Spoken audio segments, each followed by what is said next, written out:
Здравствуйте, компания Прогресс Авто с вами. Сегодня у нас на обзоре Gias, Исеки Gias 23. Вот такой вот трактор с кабиной, полноприводный. Давайте на него посмотрим со всех сторон, чтобы оценить его внешнее состояние, и пройдемся по техническим характеристикам. По техническим характеристикам и некоторым моментам его функций и устройства. Так, начнем с резины, пожалуй. Резина очень даже бодрая, есть миллиметровые такие трещинки, совсем не критичные.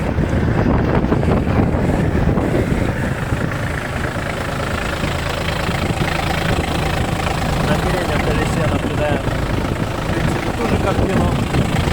Опять же, все трещины идут по первому слою, поэтому резина эта прослужит еще очень-очень долго. По правому борту, в принципе, все аналогично, что по переднему, что по заднему колесу.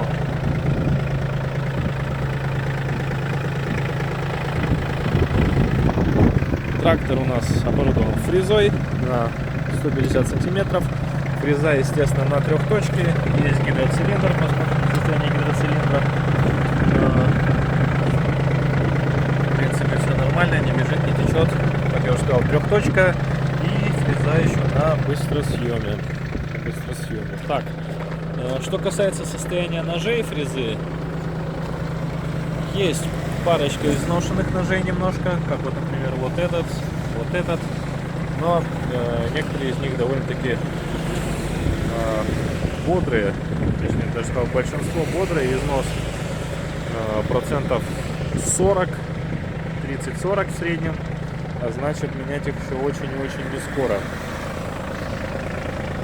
Здесь у нас бачок омывателя, и я думаю, что настало время лезть внутрь. Самое интересное — в кабину трактора.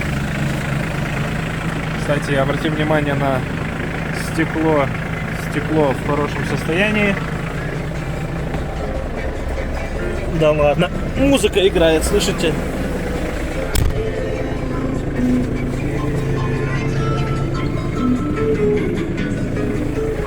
Трактор оборудован всеми удобствами.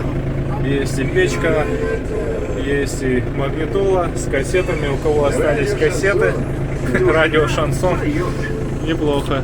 Так, что у нас по системе отопления? Ну, давайте попробуем.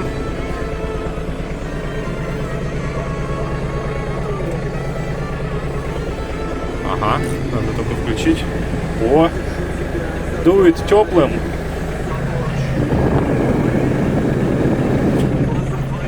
Все работает хорошо, немножко убавлю. Так, наработка данного трактора составляет 562 моточаса. Двигатель работает ровно. Есть, естественно, гидроусилитель. Руль вращается очень легко, буквально одним пальцем. Смотрите. И быстренько пройдемся по функционалу. Естественно, трактор на реверсе, то есть есть вот так вот переднее направление и назад, сопровождается звуковым сигналом. Также 4 передачи у нас здесь на коробке, соответственно, благодаря реверсу все эти 4 передачи мы можем использовать и вперед, и назад, а благодаря раздатке умножаем это еще на 4. 4 передачи на раздатке, 4 передачи на основной коробке, итого 16 передач вперед, 16 передач назад. Вал отбора мощности 4-скоростной. Рычаг управления валом отбора мощности находится вот здесь. Здесь у нас управление наклоном рулевой колонки, можно под себя подстроить. Память фрезы немножко, наверное, в другом видео, в более подробном обзоре продемонстрирую. Так, о чем мы не фокусируемся. Продемонстрирую ее работу этой функции. Ручной газ, включение полного привода и сдвоенный тормоз, ножной газ. Смотрим вот сюда, здесь у нас непосредственно управление фрезой. Это ее заглубление. Здесь у нас опускание, поднятие фрезы. И настройки все у нас вот здесь.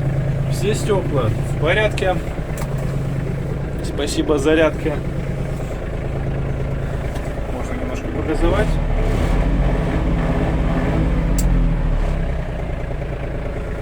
Двигатель работает ровно, набирает и скидывает обороты очень даже хорошо. Так, в принципе, наверное, по основным функциям все, что можно, рассказал. Вот, дворник работает как раз в такую погоду, он очень необходим. Слышим, как жужжит моторчик. Омывателя только жидкости нет. Вот, лампочки тоже, к сожалению, нет здесь. Ну ладно, включаем музычку и поехали в закат. Прогресс Авто. Всем пока.